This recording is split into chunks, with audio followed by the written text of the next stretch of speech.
La enseñanza del día de hoy tiene como título El temor de Jehová, de la hipocresía religiosa a la genuina comunión.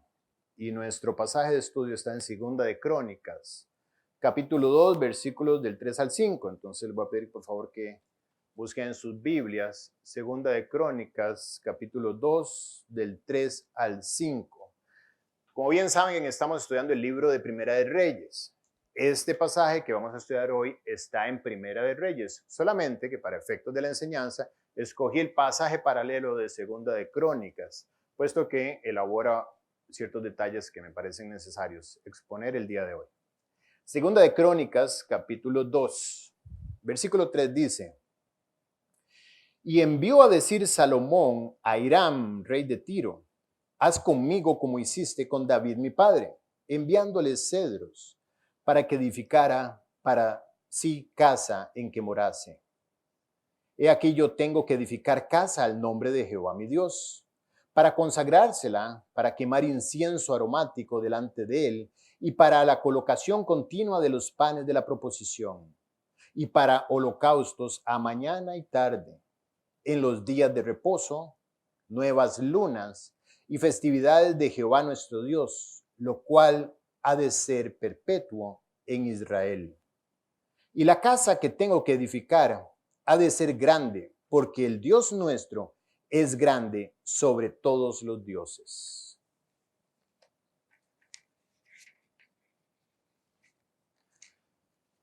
Han pasado prácticamente 2000 años desde el tiempo en que Jesús anduvo sobre la tierra, principalmente haciendo un llamado al pueblo de Israel al arrepentimiento a través del sacrificio que él mismo consumaría.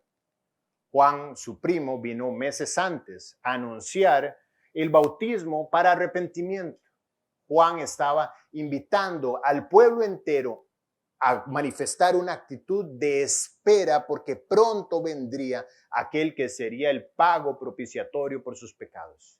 Jesús llega en medio del ministerio de Juan, hace presencia y da a entender Juan de que ahora sí, el que ha aparecido, este es el cordero que estábamos esperando. Este es el verdadero sacrificio que la humanidad necesitaba. No es el sacrificio que se ha venido haciendo a lo largo de los años en los altares a través de las distintas generaciones, sino el sacrificio dado por Dios para perdón de pecados. Y Jesús viene a predicar precisamente que el reino de los cielos ya no solo se ha acercado, como decía Juan, sino que ahora está entre nosotros. Y el reino de los cielos está abierto para todo aquel que quiera creer en su condición de pecador, en su condición de perdonado por parte de Dios con todos sus pecados, y que iba a ser acepto en la presencia de Dios si ponía su confianza en que la muerte de Jesucristo era la sustitución por su propia muerte. Así es que Jesús tiene este mensaje principalmente que compartir a lo largo de todo Israel, lo hace durante 3 años y medio, pero a la vez no solamente está llevando el evangelio, las buenas nuevas al pueblo, sino también está llevando la justicia de Dios al pueblo. Cada uno de nosotros hoy en día está haciendo lo mismo. Somos enviados a llevar las buenas noticias, pero también a llevar las noticias de juicio perfecto de parte de Dios. Y Jesús se levanta en distintas ocasiones y en diversos episodios a hablarle a Israel acerca de su mala vida, acerca de la hipocresía con la que estaban viviendo. Este recuento de escenas lo vamos a ver a continuación. En Mateo 6:2 dice: Cuando pues des limosna, hablando Jesús en una de las predicaciones más famosas de la historia, de hecho dicen que es el sermón más conocido de la iglesia en los últimos, los 2000 años que tiene de existir. Jesús se levanta en el monte y predica y dice: Cuando pues des limosna, no hagáis tocar trompeta delante de ti, como hacen los hipócritas en las sinagogas. Directamente señala a aquellos que están en las costumbres religiosas como hipócritas.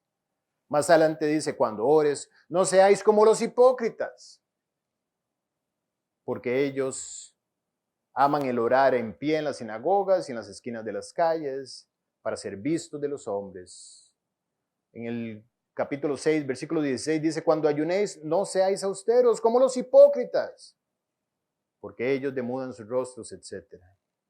En el versículo 3 del capítulo 16 dice: Hipócritas, Que sabéis distinguir el aspecto del cielo, mas las señales de los tiempos no podéis distinguir.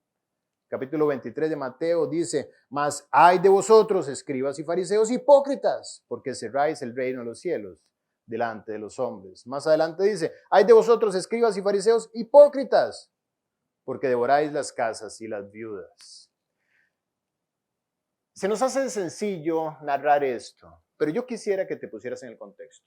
Esto es más o menos como tomar un vuelo a Italia e irse para Roma, esperar uno de esos días de mayor convocación, donde está la religión más conocida del mundo y donde aparezcan los líderes de esa religión delante tuyo.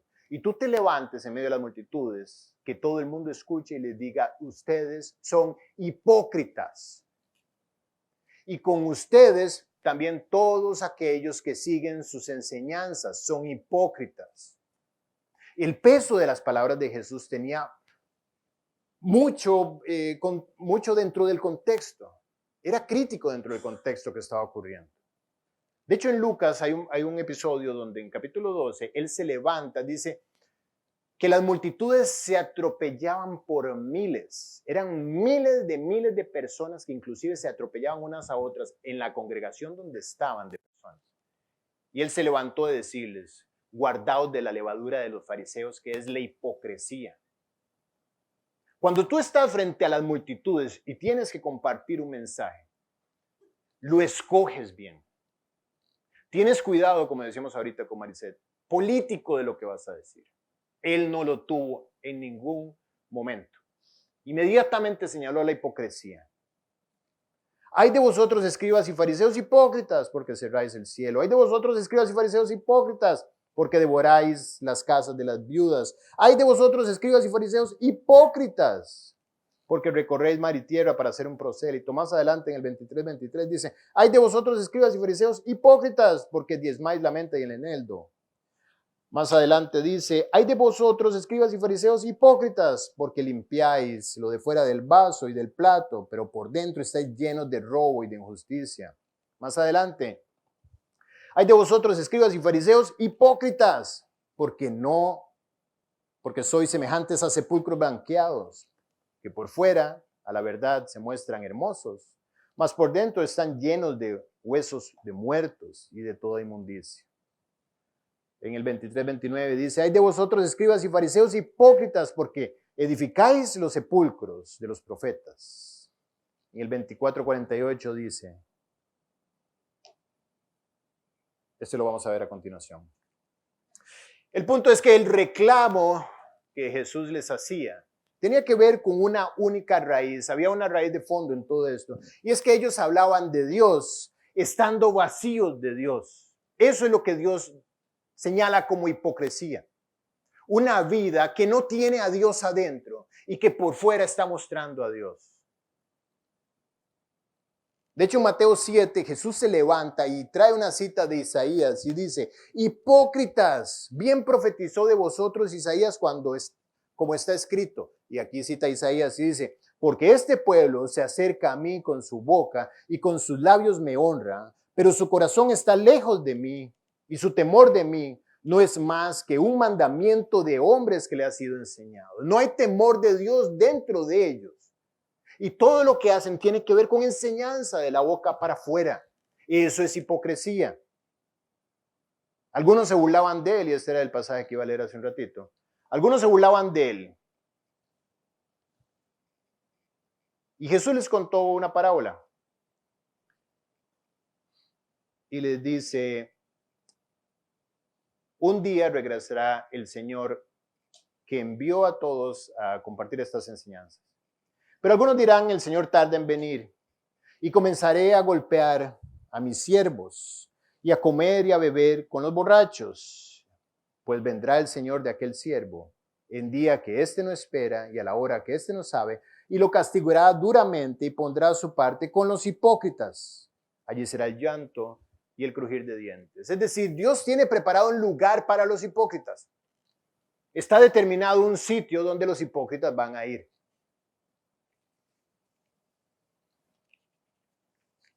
Estos religiosos vivían en una burbuja de fantasía, una burbuja donde había reglas antes que comunión con Dios, donde había apariencia externa antes que devoción interna, donde había religión antes que una relación personal, siendo por dentro incrédulos, siendo únicamente adoradores de su propio orgullo y viviendo únicamente para su propia conveniencia en todo. ¿Qué tiene que ver esto con nosotros? Si bien es cierto, ocurrió hace 2000 años, la advertencia trasciende los siglos y está más vigente que nunca. Y por eso él dijo, guardaos de la levadura de los fariseos. Si los fariseos tienen una tienda de la cual ustedes están yendo a consumir, no compren la levadura de ellos, porque la levadura echa a perder. Un poco de levadura leuda toda la masa. La levadura va a echar a perder tu comunión con el Señor. ¿Cuál es la levadura de los fariseos? La hipocresía. Si vas a la tienda de los fariseos, no adquieras de ahí la hipocresía, no copies la hipocresía. Y Mateo 23:28 dijo, así también vosotros por fuera, a la verdad, os mostráis justos a los hombres, pero por dentro estáis llenos de hipocresía e iniquidad. ¿Cuál era el objetivo de Jesús? Pues básicamente explotar esta burbuja de engaño, para que ellos cayeran de pie sobre la verdad. Y tenía que hacerlo con palabras que los pudieran despertar. De hecho, algunos despertaron de los principales fariseos, de los principales sacerdotes. Muchos eventualmente terminaron siguiendo a Cristo. Así es que Jesús quería despertarlos, reventar la burbuja de mentira de la cual estaban acostumbrados a vivir y despertarlos para que cayeran en la verdad. ¿En cuál verdad? La verdad de que cada quien dará a Dios cuenta de sí. Cada uno de nosotros estará delante de Dios. Y no vas a dar cuenta de tu apariencia. Vas a dar cuenta de lo que Él logró construir en tu corazón y de lo que no logró construir en tu corazón. A Dios no vas a poder llegarle con despliegues de apariencia. ¿Por qué? Porque Dios no mira la apariencia, Él mira el corazón. De hecho, hay un pasaje en Lucas 16 que voy a buscar rápidamente, donde precisamente Jesús dice, vosotros sois los que os justificáis a vosotros mismos delante de los hombres. Delante de los hombres puedes verte muy bien con tus apariencias. Puedes verte muy bien con lo que los hombres ven. Ellos ven lo externo. Mas Dios conoce vuestros corazones, porque lo que los hombres tienen por sublime, delante de Dios es abominación. Dios trata con el corazón, Dios ve el corazón. Él no ve la postura externa, no se fija en ella. Y como Isaías dijo, el corazón de estas personas estaba lejos de Dios, aunque su boca parecía estar cerca. Y su temor de Dios no era más que una tradición. La tradición había reemplazado el genuino temor de Dios. ¿Dónde debería estar este temor de Dios? No estaba. Dios llegó buscando temor de Dios en el corazón de ellos y no estaba. Solo había tradición e hipocresía. Este temor de Dios viene siendo expuesto desde muy antes, desde el libro más antiguo que se ha escrito en la historia, el libro de Job. El libro de Job data de tiempos de Abraham inclusive. Y Job escribe en Job 28:28, he aquí que el temor del Señor es la sabiduría y el apartarse del mal la inteligencia. Salomón, como bien saben, eventualmente escribe, el principio de la sabiduría es el temor de Jehová. John Wesley, en un comentario bíblico sobre este versículo, dice, el temor tiene que ver con la reverencia a obedecer al Señor. Y cuando dice el principio de la sabiduría es este temor, este principio realmente no es el inicio, sino es el fundamento sobre el cual todo conocimiento es vano. Sin este fundamento, todo lo demás no sirve. Yo puedo conocer muchísimo y puedo tener muchas prácticas externas, pero si el temor de Dios no está como la base de mi vida, entonces este conocimiento es vano. Podríamos decir entonces que el temor de Jehová es la completa sumisión a Dios, completa e incondicional devoción a su palabra. Les decía esta semana también que el temor de Dios es la palabra de Dios teniendo libertad para guiar mi vida. ¿Cómo producir el temor de Dios? Para esto, la construcción del templo era clave. Y esa es la razón por la que hoy Salomón está corriendo para obedecer el mandato de construir el templo. Entonces vamos a estudiar este versículo, este pasaje de Segunda de Crónicas, en el capítulo 2, empezando desde el versículo 3. Dice, Y envió a decir Salomón a Hiram, rey de Tiro: haz conmigo como hiciste con David mi padre, enviándole cedros para que edificara para sí casa en que morase. Aquí Salomón está haciendo referencia a un pasaje que está en 2 de Samuel capítulo 5.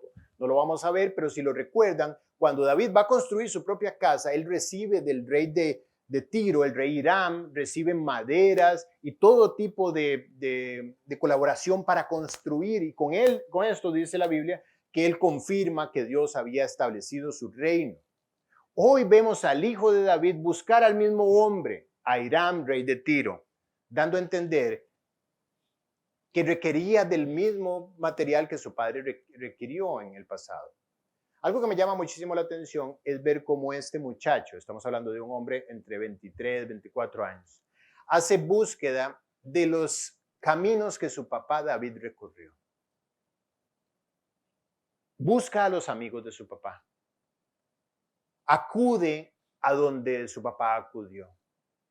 Nos da a entender a nosotros que los padres marcamos sendas claras y robustas para nuestros hijos. Ellos en los momentos de necesidad no van a hacer todo lo que dijeron que iban a hacer. ¿Sabes qué van a hacer? Van a hacer lo que te vieron hacer. El día en que el fuego lo tengan en su propia casa, ellos van a acudir a los mismos lugares que tú acudiste. Si tú corriste amedrentado, ellos van a correr amedrentados. Dice un amigo que frente a un incendio en su casa en la madrugada, todo el barrio salió, había sirenas por todo lado y la gente gritaba. Él se despierta y simplemente ve que su papá está tomando a sus hermanos menores, los saca y los para frente a la casa. Y cuando están afuera de la casa, el fuego llegaba en la casa del vecino y la casa de las casas de atrás. Estaba a segundos de consumir su casa. Y que su papá estaba entre si entraba y no entraba. Y dice que lo único que sacó de su casa fue un viejo acordeón que tenía y que atesoraba mucho. Tomó el acordeón y se paró en la acera de enfrente y empezó a cantarle al Señor con su acordeón. Bueno, lograron apagar el incendio al tiempo. Y de todo, lo único que había era unas marcas de humo en la pared del lado. Su casa no se consumió. Dice que él quedó tan impresionado y sobre todo de ver la gente que estaba extrañada de ver la actitud del papá casi como desinteresada frente al evento. Que cuando él empezaba ahora a tener sus propios problemas, sus propios incendios en su vida, inmediatamente venía una actitud de buscar la paz del Señor. La paz que ofrecía la comunión personal con Él. No el correr, no el tratar con mis propias manos de salvar la situación, sino buscar a aquel y darle gracias en medio de la adversidad a aquel que podía hacerlo. Aquí estamos viendo a David, al rey Salomón, caminar las sendas que David, su padre, trazó, buscando, de hecho, un amigo de su padre, importantísimo. Que tus hijos sean amigos de tus amigos.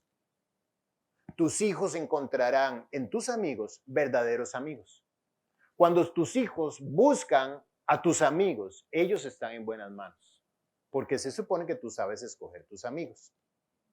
Y tu hijo busca a los amigos de tu padre y de tu madre. Ellos serán tus verdaderos amigos. Y busca amigos que sean como los amigos de tus padres. Y no busques amigos que no son como los amigos de tus padres. Salomón está haciendo eso, está buscando al amigo de su padre. A mí me parece precioso ver cómo algunos de ustedes se acercan con preguntas. Yo les doy la guía, los ayudo, etcétera. Van saliendo adelante. Y en paralelo, sus hijos vienen con preguntas. A la misma persona acuden. Recuerdo una historia muy triste de una pareja que durante mucho tiempo en su casa habló mal del pastor. Habló muy mal y ya sabes, en la mesa se exponían cosas, se criticaba, se hacía, etc. Y cuando esta niña llegó a la edad adolescente empezó a luchar con muchos temas con respecto a la anorexia, etc. Al punto en que ya se quería suicidar. Entonces ellos le buscaron una cita con el pastor para que el pastor la ayudara a salir adelante con la verdad. Y ella le dijo, yo no quiero ir a esa cita. ¿Para qué voy a ir a una cita con la persona que ustedes toda la vida han criticado y han hablado mal de él? No se va a acercar, jamás. a la puerta que ustedes cerraron. Todas nuestras decisiones van haciendo un trazo en la vida de nuestros hijos, las buenas y las malas. No puede el hijo hacer nada que no vea hacer el padre. Si el padre corre amedrentado, el hijo correrá amedrentado. Si el padre corre a la Biblia, aunque sea criticado, un día les llegará el tiempo de salir corriendo y correrán a la Biblia, sin lugar a dudas. Es una ley, no es raíz. Dios no puede ser burlado, pues todo lo que el hombre sembrare, eso también segará. Aquí tenemos a Salomón corriendo a Hiram, rey de Tiro. Pero ¿por qué en particular lo busca él también? Bueno, porque Tiro era conocido como una región de muy buena madera, porque la obra que estaba construyendo Salomón tenía que usar lo mejor. Ya conocemos el corazón de Salomón. Quería lo mejor para Dios, en la abundancia más extrema que se pudiera, lo mejor para él. Así es que él va a Tiro, no solamente por la madera, sino porque en Tiro están los mejores artesanos. Las mejores personas del mundo estaban ahí, capacitadas para trabajar la madera, los ornamentos, para poder construir en el hierro, en el oro, en la plata. Estaban en Tiro. Y por eso él va a Tiro y le escribe, va a Hiram, perdón, y le escribe una carta. Y esta es la carta que estamos leyendo aquí. Y le dice, he aquí yo tengo que edificar casa al nombre de Jehová, mi Dios, para consagrársela, para quemar incienso aromático delante de él. Vamos a construir, le dice el rey Hiram, un lugar donde habrá un incienso constante. Aquí da tres de las actividades que se harían en este lugar. La primera es quemar incienso aromático. En Éxodo 36, no lo vamos a leer, pero está especificado por qué el incienso se iba a usar en la casa. Iba a ser un lugar donde constantemente iba a estar quemándose el incienso. La Biblia identifica el incienso como las oraciones de los justos. Nuestras oraciones están todo el día o deberían estar todo el día subiendo como un aroma a la presencia de Dios, un aroma grato. Por eso Filipenses 4:6 dice, por nada estéis afanosos, saca el acordeón y sean conocidas vuestras peticiones delante de Dios en toda oración y ruego con acción de gracias. Expon esas peticiones delante de Dios durante todo el día. Por eso dice, orad sin cesar. Bueno, Guille, no puedo estar aquí orando sin cesar, tengo que trabajar y no puedo dejar de trabajar y tengo que orar. Bueno, la oración tiene que ser una constante en tu vida. Anoche hablaba con uno de ustedes y le decía, la oración es algo que se convierte en un constante clamor y conversación delante de Dios, donde es cierto, empiezas tu día orando con la devoción y la estructura que requiere, pero luego, al salir de la presencia de Dios, no cierras la puerta. Deja la puerta abierta. Y dice, Dios, yo voy a dejar la llamada abierta para estar conversando contigo a lo largo de todo el día. Y luego todo el día de camino al trabajo vas conversando con Él. Cuando estás sentado en tu escritorio vas conversando con Él. Mientras estás esperando el correo o lo que sea que estés haciendo, vas conversando con Él. Durante todo el día tienes la puerta abierta. Eso es orar sin cesar. Y exponiendo con dos condiciones que hacen que ese aroma sea agradable a la presencia de Dios. ¿Cuál? Primero, la acción de gracias, no la acción de queja, no la acción de disconformidad. ¿Por qué a Denis sí y a mí no? ¿Por qué yo no puedo con eso? ¿Y por qué tú escogiste que yo fuera tal? ¿Y por qué tú? Y el reclamo constante en la presencia de Dios. Sino la acción de gracias va a santificar mi oración, me va a proteger a mí de la dureza de corazón en la que puedo caer si estoy con una actitud de reclamo. Y el segundo componente es que esas oraciones van a ser agradables a la presencia de Dios porque vienen selladas por el que sí puede presentarse delante de Él. Todo lo que pidieras al Padre en mi nombre, Él os lo dé. Entonces las oraciones van presentadas de parte de Jesús, no de parte tuya. Irán, necesito la mejor madera y los mejores artesanos para construir un lugar en el cual todo el día va a estar subiendo la oración a la presencia de Dios. Primer punto. Para quemar incienso aromático delante de Él. Segundo punto dice, y la colocación continua de los panes de la proposición. Si recuerdan, en Levítico 24, versículo 5 en adelante, está especificado que todos los días de reposo, los sacerdotes debían llevar 12 trozos de pan y ponerlos en una mesa en el lugar santo. Esos 12 pedazos de pan permanecían en ese propiciatorio durante una semana entera y eran reemplazados en el siguiente día de reposo. El siguiente sábado lo reemplazaban y los sacerdotes comían de ese pan con acción de gracias. Este pan pues nos recuerda varias cosas. La primera es que Dios sustentaba. Es un reconocimiento de que Dios estaba sustentando al pueblo, a las 12 tribus. Cada pan representaba una de las 12 tribus. Y estaba diciendo, Dios, tú eres aquel que nos sustenta. El sostenimiento de nuestra vida viene de ti. Y segundo, un recordatorio de que Jesús es el pan de vida que descendió del cielo.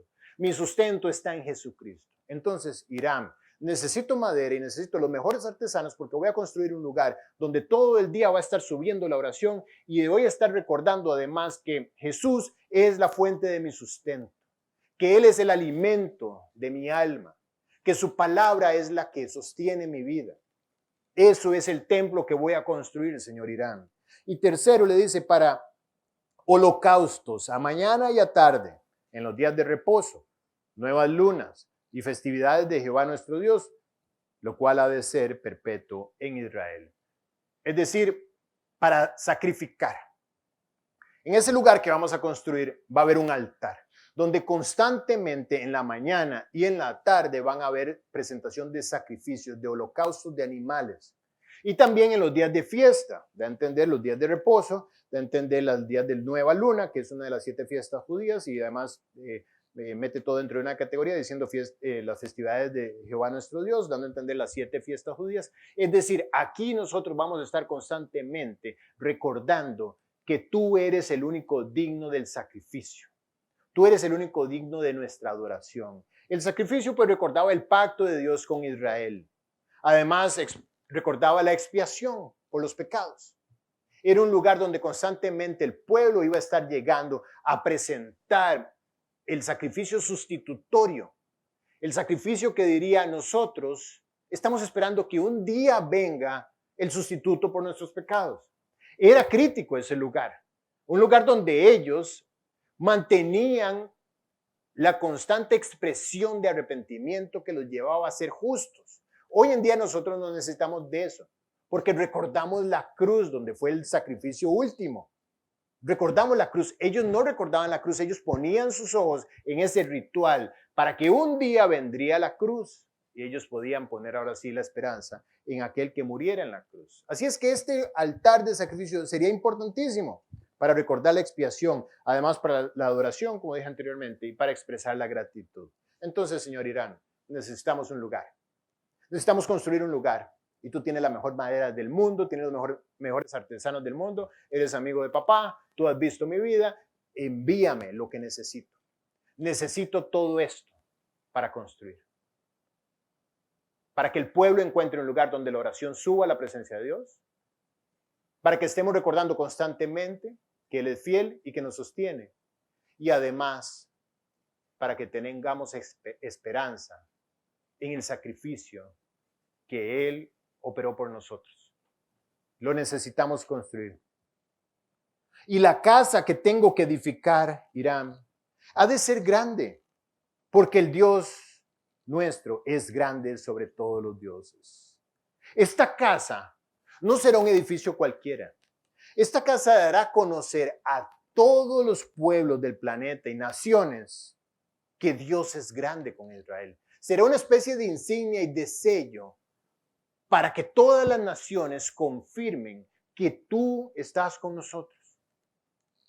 Los ojos, además del pueblo, estarán puestos sobre esta casa, con lo cual la vamos a hacer de la mejor manera. Vamos a invertir todo lo que podamos en esta casa. De hecho, en Éxodo 29:43 dice, ahí me reuniré con los hijos de Israel y el lugar será santificado con mi gloria. Los hijos de Israel ahí contarán con mi presencia. Mi gloria estará puesta en ese lugar, con lo cual irán. No vamos a construir cualquier cosa. Vamos a construir un lugar que sea llamativo en el entorno de todo Medio Oriente. Será la casa de Dios, lugar para encontrarse con Dios. Será un lugar de oración, un lugar de enseñanza. Sí saben que antes la Biblia no estaba así. La palabra de Dios yo no la podía aportar. No era replicable, no había imprenta, no había Google Drive, no había tantos mecanismos que hoy tenemos tan sencillos para portar nuestra Biblia. De hecho, para poder escuchar la palabra de Dios, yo tenía que ir al templo y escuchar a alguien leyendo de los rollos de la Biblia, de los rollos originales, que tenían que ser muy bien preservados precisamente por los materiales donde estaban siendo impresos, y además se escribían a mano, con lo cual no creas que había miles, no había una librería cristiana donde ir a comprar la Biblia. Entonces el templo era importantísimo para el sustento, la edificación y la enseñanza del pueblo. Era además un refugio para ellos, para buscar consuelo, para encontrar la presencia de Dios donde llorar. Si recuerdan a Ana, si bien es cierto, no lo hace en el templo, pero lo hace en lo que era el templo en ese momento, lo que era una especie de mezcla entre edificio, templo, medio tabernáculo, armado donde estaba el sacerdote Elí. Y ella va ahí a buscar consuelo, porque quería un hijo y no podía tenerlo. Y va a hablar con Dios. Y va a llorar delante de la presencia de Dios, tanto que parecía que estaba ebria, según el sacerdote. Le dice, ya, digiere tu vino, borracha. Dice, no, Señor, no me tomes por una mujer impía. Estoy siendo atribulada. Vengo a este lugar a buscar el consuelo de mi Señor. Vino a presentar su incienso delante de él. Era un lugar de confesión y un lugar también donde se encontraba el perdón. Confesión a través de manifestar mi arrepentimiento en el inocente animal y el perdón por el sacrificio cuando era consumido. Era, en pocas palabras, el motor de la relación de Dios con Israel. Un santuario del cielo en la tierra. Así es que era clave el templo. ¿Para qué? Para no vivir en hipocresía. Para no vivir en una falsa apariencia de entrega. El templo, y esto es crítico que lo entiendan, el templo no era un edificio cualquiera. Era la cura de la apariencia religiosa. El templo era el lugar donde efectivamente se llevaba a cabo la relación con Dios. No era solamente un edificio de piedra. El templo era la puerta para la relación con Dios. Sin eso, sin ese templo, Israel estaba perdido. Salomón entiende eso y por eso escribe esta carta desesperada a Irán, diciéndole necesito de esto. Así es que Israel debía escoger la santidad de Dios, por lo cual Dios viene a habitar en medio del pueblo, como una lámpara que se encendía en la oscuridad de las naciones. Dios viene a habitar en el corazón de Israel, como un velo para sus ojos, para que no vean al pecado, sino para que vean al templo. Y el templo les traiga paz en medio de la prueba. Poner los ojos en lo que sucedía ahí, en el ritual de lo que sucedía ahí, ponía paz en el corazón de Israel. Era el motor que le daba el poder a cada creyente, a cada judío, a cada israelita, para que pudiera llevar adelante lo necesario en su día a día. En Éxodo 29:45, Dios promete y dice, y habitaré entre los hijos de Israel y seré su Dios. Y conocerán que yo soy Dios, Jehová su Dios, que los saqué de la tierra de Egipto para habitar en medio de ellos. Mi propósito de sacarlos de la esclavitud no era darle la despedida, que les vaya bien, los liberé de la esclavitud. No, te saqué de la esclavitud para habitar dentro tuyo, Israel. Ese era mi propósito. Sin eso no saliste nunca de la esclavitud, solamente te trasladaste y llevaste la esclavitud a otro lado. Habitar dentro de Israel era el sello de libertad puesto por parte de Dios. Así es que el templo no era un edificio cualquiera. Era la presencia de Dios prometida en el corazón de Israel, que debía producir en ellos un celo santo que los guardara de desviarse, que produjera un refugio en la presencia de Dios. No era una simple edificación. De hecho, en Primera de Reyes 8, voy a leerlo rápidamente. En Primera de Reyes 8, Salomón habla con Dios, inaugurando este templo, diciéndole, esto no es un edificio. Te voy a decir lo que es Dios. Te voy a decir lo que es para mí. Este lugar será el lugar en el que si alguno pecare contra su prójimo y tomare juramento haciendo haciéndole jurar, y viniere el juramento delante de tu altar en esta casa, tú oirás desde el cielo. Este será el lugar donde el pecador venga a buscarte y tú escuches desde el cielo. Si tu pueblo Israel fuere derrotado en las batallas, etcétera, y viniera a buscarte aquí, tú, dice en el versículo 33, lo oirás desde el cielo. Si el cielo se cerrara y no lloviera y hubiese sequía a causa del pecado de Israel, y tu pueblo viniera a este lugar, tú oirás desde los cielos. Si en la tierra hubiere hambre, pestilencia, tizoncillo, añublo, langosta, pulgón, etcétera, y tu pueblo viniera a este lugar, tú oirás desde el cielo. En el 41 dice, también el extranjero, aunque no sea parte del pueblo de Israel, que viniere de lejanas tierras a causa de tu nombre, y viniera a orar a esta casa, tú oirás desde el cielo. Y si tu pueblo saliera en batalla contra sus enemigos, etcétera, etcétera, y oraren, tú oirás desde este lugar. Termina la dedicación en el capítulo 9. Dios habla con Salomón y le dice en el versículo 3, yo he oído tu oración y tu ruego que has hecho en mi presencia. Yo he santificado esta casa que tú has edificado para poner mi nombre en ella para siempre. Y en ella estarán mis ojos y mi corazón todos los días. Ese edificio era el conducto para comunicarse con Dios. Era el lugar para encontrar a Dios. Así es que era un lugar que debería producir celo de parte del pueblo de Israel. Que brotara de parte de Israel un deseo de buscar al Señor que sustenta. Y que de ahí se pudiera encontrar la esperanza para la temporalidad de las circunstancias. Recuerdo el profeta Daniel cuando escuchó el edicto de que todo aquel que no se humillare delante de los dioses de Nabucodonosor iba a ser sacrificado. Y dice la Biblia que Daniel, abriendo las puertas de su aposento, de su cámara, como lo hacía todos los días, levantó sus manos orando. La ventana daba hacia Jerusalén. Él no estaba en Israel en ese momento.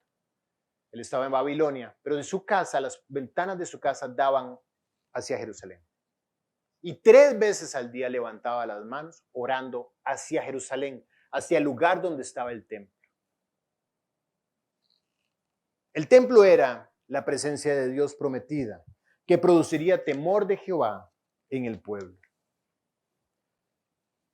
¿Cómo es todo esto práctico? Hemos visto lo que sucedió hace no solo 2000, sino 3000 y tanto de años. Bueno, dice la Biblia que todos aquellos que hemos nacido de nuevo, ya no tenemos que ir a ningún templo, sino que Dios trae el templo a nuestro corazón. ¿No sabéis, dice 1 Corintios 3:16, que sois templo de Dios y que el Espíritu de Dios mora en vosotros? Aquel que estaba en el templo escuchando las oraciones, viendo los sacrificios, sustentando al pueblo, ya no está en el templo de piedra. De hecho, Hechos 17 dice, Dios siendo Señor de los cielos, no habita en templos hechos de piedra, ni es honrado por mano de hombre. Porque ya Él no habita en lugares, Él habita en los corazones de aquellos que lo invitan a entrar. El Dios que estuvo en un templo hoy está dentro tuyo y tú eres el templo de Dios. Dentro tuyo está la casa de Dios.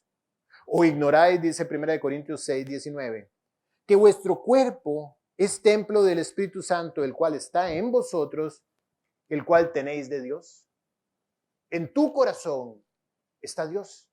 Tú eres el templo de Dios si ya aceptaste a Jesucristo como tu Salvador.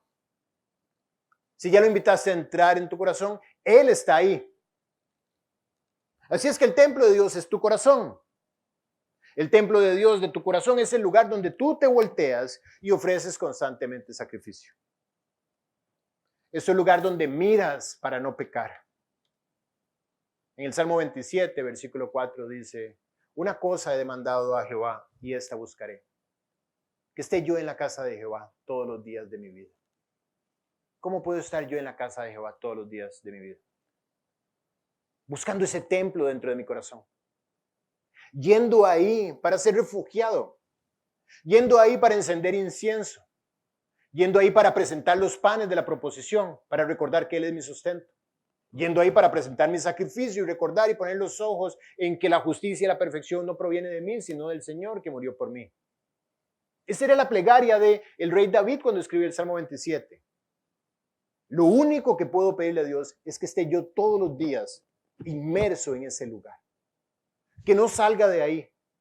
Que ahí yo sea totalmente abstraído de mi entorno. Es el lugar donde miras para no pecar. Israel recordaba el templo donde estaba y ponía su esperanza ahí. Y el creyente ahora tiene que poner sus ojos dentro de aquel que está en su corazón, donde te refugias en medio de la tentación. Dios decidió ir contigo durante todo el día y llevar durante todo el día junto contigo tu lugar de refugio. Ese lugar donde vas por aliento, donde vas por fuerza, de donde absorbes tu gozo, de donde tomas tu paz. Ese lugar que produce un celo santo que te guarda en obediencia. Ese es el lugar que está en tu corazón. Ese lugar que produce en ti el temor de Jehová. Habitar ahí produce el temor de Jehová. David tenía este lugar como algo muy preciado para él. Antes de que estuviera edificado el templo, ya David tenía su propio santuario en el corazón. Dice que mejor es un día en tus atrios que 1000 fuera de ellos. Prefiero habitar en este lugar consagrado para ti en mi corazón, refugiarme y esconderme ahí, que estar habitando en las moradas de maldad. Así es que, si de tu corazón no está brotando este celo santo, si no está produciendo el temor de Jehová, quizás te haga falta el celo santo que Dios produce para limpiar el mundanismo y sacar de ti la hipocresía. En el Evangelio de San Juan, dice la Biblia que Jesús visita Jerusalén.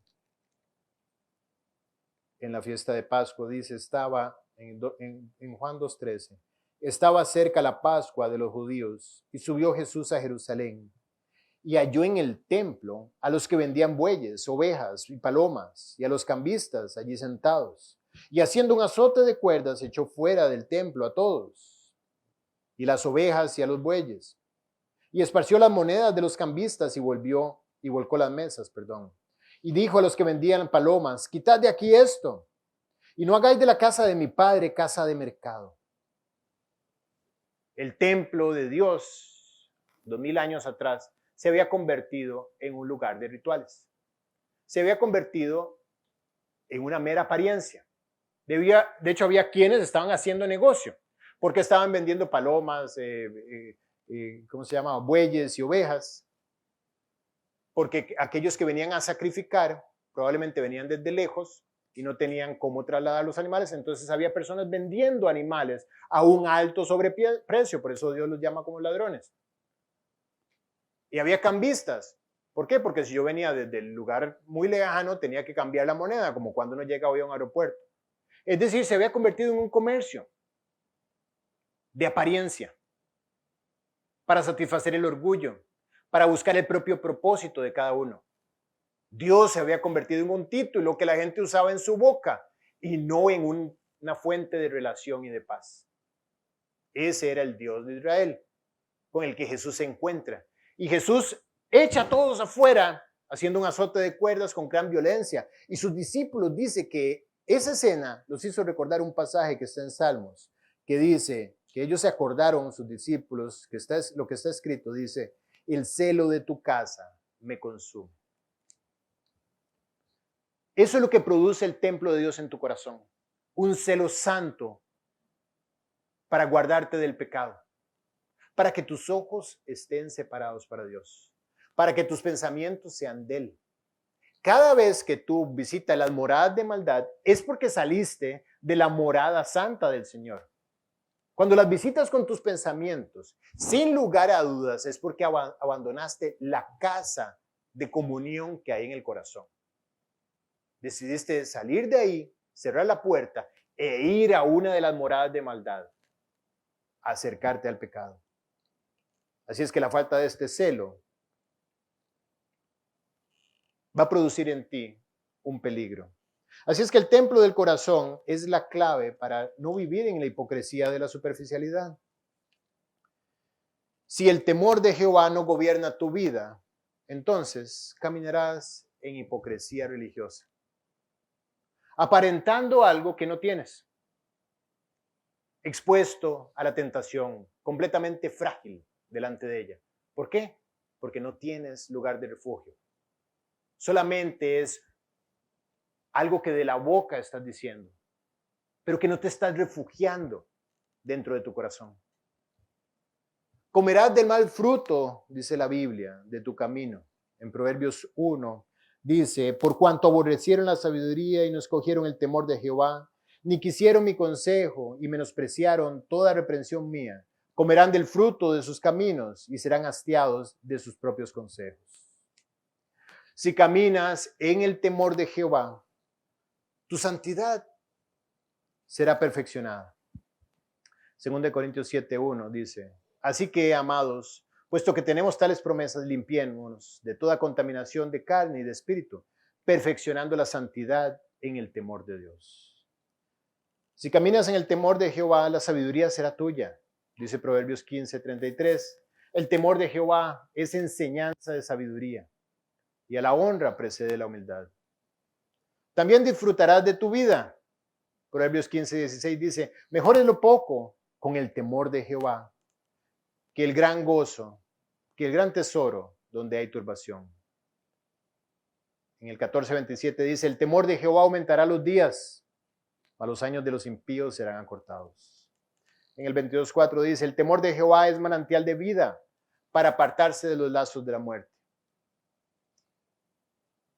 Riquezas, honra y vida son la remuneración de la humildad y del temor de Jehová.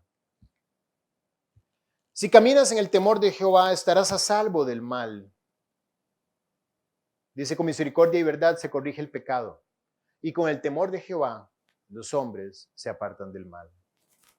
El temor de Jehová es para vida, dice el Proverbios 19:23, y con él vivirá lleno de reposo el hombre, no será visitado de mal. Si caminas en el temor de Jehová, serás bienaventurado. Salmo 28:1 dice, bienaventurado todo aquel que teme a Dios, que anda en sus caminos. Cuando comieres el trabajo de tus manos, bienaventurado serás y te irá bien. En el Salmo 112, versículo 1 dice, bienaventurado el hombre que teme a Jehová, y que sus mandamientos se deleita en gran manera. En el Proverbios 14:26 dice, el temor de Jehová está la fuente de confianza, y esperanza tendrán sus hijos. Tu comunión con Dios será preciosa si tú caminas en el temor de Jehová. Jeremías 32:40 dice, y haré con ellos pacto eterno, y no me volveré atrás de hacerles bien, y pondré mi temor en el corazón de ellos, para que no se aparten de mí. Quien quiera, dice Deuteronomio 5:29, quien diera que tuviesen tal corazón, que me temiesen, y guardasen todos los días todos mis mandamientos, para que a ellos y a sus hijos les fuese bien para siempre. Y quiero terminar citando al mismo Salomón en el libro de Eclesiastés, en el capítulo 13, cierra su vida prácticamente, dando a entender que el fin de todo el discurso, de toda la enseñanza que hizo durante los 12 capítulos previos, el fin de todo el discurso oído es este: teme a Dios y guarda sus mandamientos, porque esto es el todo del hombre. Y con razón el Proverbios 1:7 dice, el principio de la sabiduría es el temor de Jehová. Bien, vamos a orar.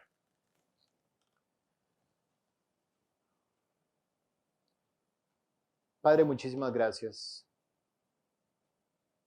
por haber abierto tu palabra delante de nuestros corazones el día de hoy.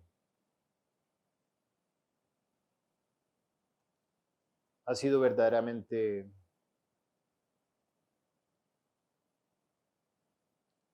un precioso recordatorio a buscar la raíz de la relación contigo, cuidarnos de la práctica externa y concentrarnos en encontrarte en el santuario del corazón donde habitas, para encontrar en ti una fuente de refugio, un lugar donde escuchas la oración y donde nos recuerdas que eres el sustento de nuestras vidas. Gracias por darnos la oportunidad de tener el éxito garantizado en el temor de Jehová, porque nos invitas a caminar en Él, a refugiarnos en Él, a hacer de Él el aroma de nuestras vidas. Y yo te quiero rogar, Dios, que nos hagas una iglesia que te teme, no una iglesia que te tiene miedo, sino una iglesia que camina en temor. Que sus acciones provienen del temor que te tiene. Que su tiempo es invertido en expandir este temor, en compartirlo, en edificar sobre él. Como decía John Wesley, el único fundamento de edificación es este. Permítenos, Dios, no solamente entender esto, sino vivir ahí, vivir en el temor de Jehová. Te ruego, por favor, que hagas esta enseñanza una verdad en nuestras vidas. Que seamos nosotros, como el apóstol Pablo, que fue guiado para ir a Corinto con temor y temblor. Temor de Jehová. Derrámalo en nuestros corazones, te lo ruego. En el nombre de Jesús. Amén.